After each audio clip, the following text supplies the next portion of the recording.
আরজিকর হাসপাতালে তরুণী ডাক্তারকে খুনের ঘটনায় উত্তাল সারা বাংলা। রাত দখল, নবান্ন অভিযান, লালবাজার অভিযান থেকে আরো অনেক কর্মসূচি গ্রহণ করেছেন তারা, তাতে কোনো সুরাহা হয়নি, এখনো অধরা দোষীরা। এহেন পরিস্থিতিতে প্রধানমন্ত্রীর শরণাপন্ন হলেন প্রতিবাদী ডাক্তাররা, চাইলেন সাহায্য। সদ্য প্রধানমন্ত্রী নরেন্দ্র মোদীকে চিঠি লিখেছেন তারা। চিঠিতে তাদের দাবি, এই পরিস্থিতিতে প্রধানমন্ত্রী নরেন্দ্র মোদীর হস্তক্ষেপ চান তারা। প্রধানমন্ত্রীর হস্তক্ষেপই তাদের কাছে একমাত্র আশার আলো। কর্মক্ষেত্রে কর্তব্যরত ডাক্তাররা যদি কোনো সমস্যায় পড়েন তাহলে কি হবে তার উল্লেখ রয়েছে চিঠিতে। তাদের কথায় ঘৃণ্য অপরাধ হওয়ার পর সেটা ধামাচাপা দেওয়ার চেষ্টা হয়েছে। এই অপরাধের সুবিচার হলে তবেই পশ্চিমবঙ্গের চিকিৎসা পরিষেবা সুষ্ঠু হবে।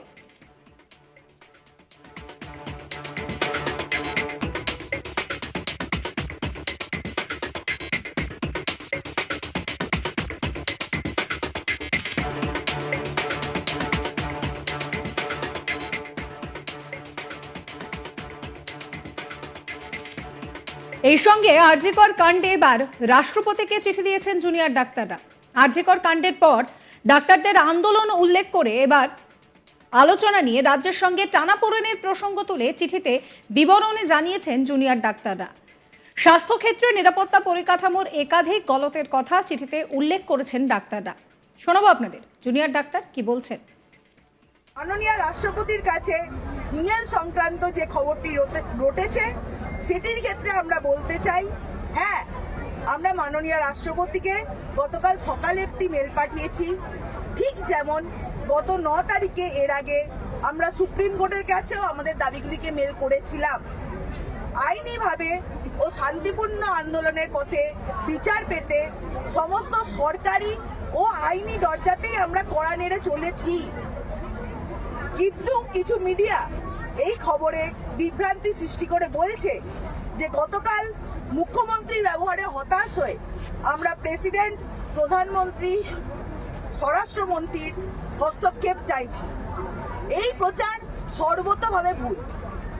বাস্তবত মুখ্যমন্ত্রীর সাথে নবান্নে মিটিং করতে যাওয়ার অনেক আগেই গতকাল আমরা এই মেল দেশের রাষ্ট্রপতিকে উদ্দেশ্য করে লিখেছিলাম। প্রথম থেকেই আমরা আমাদের আন্দোলনকে যারা রাজনৈতিক উদ্দেশ্য প্রসূতভাবে ব্যবহার করতে চেয়েছেন তাদের বিরোধিতা করেছি।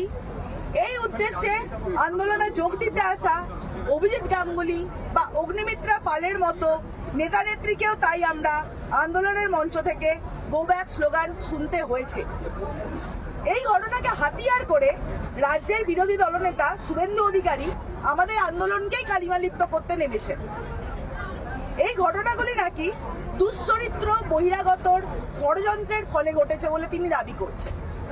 আমরা সুস্পষ্টভাবে তাকে এবং অন্য যে কেউ একই উদ্দেশ্যে আমাদের আন্দোলনকে ব্যবহার করতে চাইলে তাদের জানিয়ে দিতে চাই, আমাদের আন্দোলনকে রাজনৈতিক উদ্দেশ্য প্রসূতভাবে ব্যবহার করতে চাইলে আমরা আগেও যে প্রতিক্রিয়া জানিয়েছিলাম সেই একই প্রতিক্রিয়া আবার জানাবো।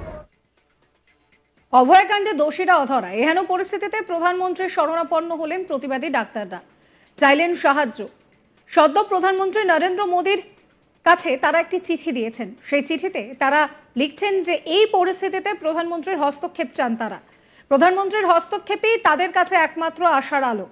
কর্মক্ষেত্রে কর্তব্যের মধ্যে পড়ে সমস্যায় পড়তে হতে পারে সেই উল্লেখ রয়েছে চিঠিতে। তাদের কথায় ঘৃণ্য অপরাধ হওয়ার পরেও সেটা ধামাচাপা দেওয়ার চেষ্টা হয়েছে। এই অপরাধের সুবিচার হলে তবেই পশ্চিমবঙ্গের চিকিৎসকেরা পরিষেবা দিতে পারবেন।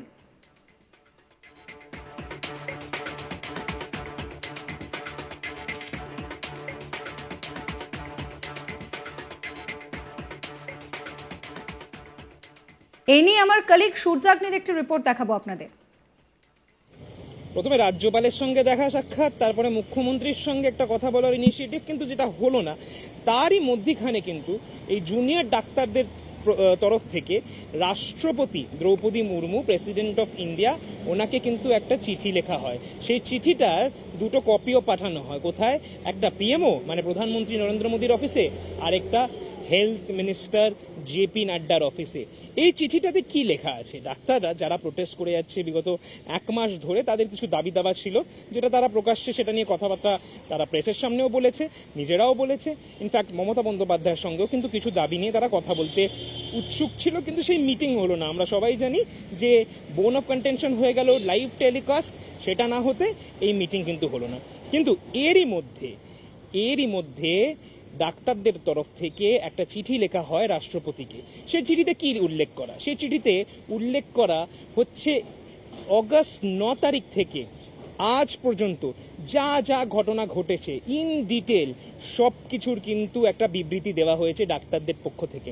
ডাক্তাররা দাবি করছে যে এই যে চিঠিটা ওনারা লিখেছেন, সেই চিঠিটা কিন্তু মুখ্যমন্ত্রীর সঙ্গে দেখা করার আগেই লিখেছিল, কিন্তু এই চিঠিটা প্রকাশ্যে আসে গতকাল।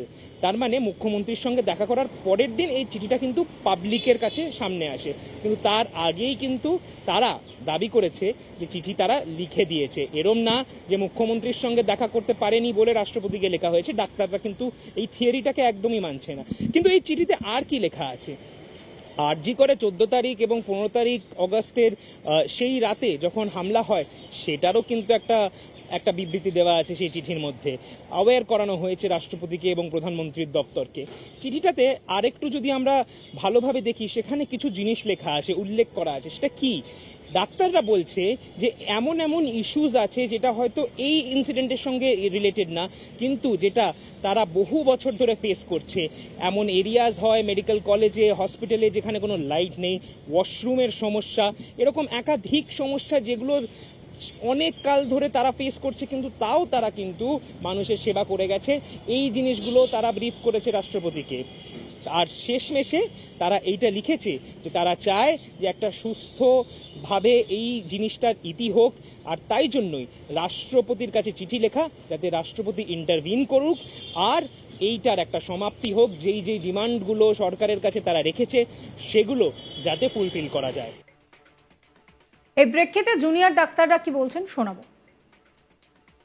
মাননীয় রাষ্ট্রপতির কাছে ইমেল সংক্রান্ত যে খবরটি রটেছে সেটির ক্ষেত্রে আমরা বলতে চাই, হ্যাঁ, আমরা মাননীয় রাষ্ট্রপতিকে গতকাল সকালে একটি মেল পাঠিয়েছি। ঠিক যেমন গত 9 তারিখে এর আগে আমরা সুপ্রিম কোর্টের কাছেও আমাদের দাবিগুলিকে মেল করেছিলাম। আইনিভাবে ও শান্তিপূর্ণ আন্দোলনের পথে বিচার পেতে সমস্ত সরকারি ও আইনি দরজাতেই আমরা কড়া নেড়ে চলেছি। কিন্তু কিছু মিডিয়া এই খবরে বিভ্রান্তি সৃষ্টি করে বলছে যে গতকাল মুখ্যমন্ত্রীর ব্যবহারে হতাশ হয়ে আমরা প্রেসিডেন্ট, প্রধানমন্ত্রী, স্বরাষ্ট্রমন্ত্রীর হস্তক্ষেপ চাইছি। এই প্রচার সর্বতভাবে। সাবস্ক্রাইব করবেন আজ তাক বাংলার ইউটিউব চ্যানেলকে, ফলো করবেন হোয়াটসঅ্যাপ চ্যানেলও।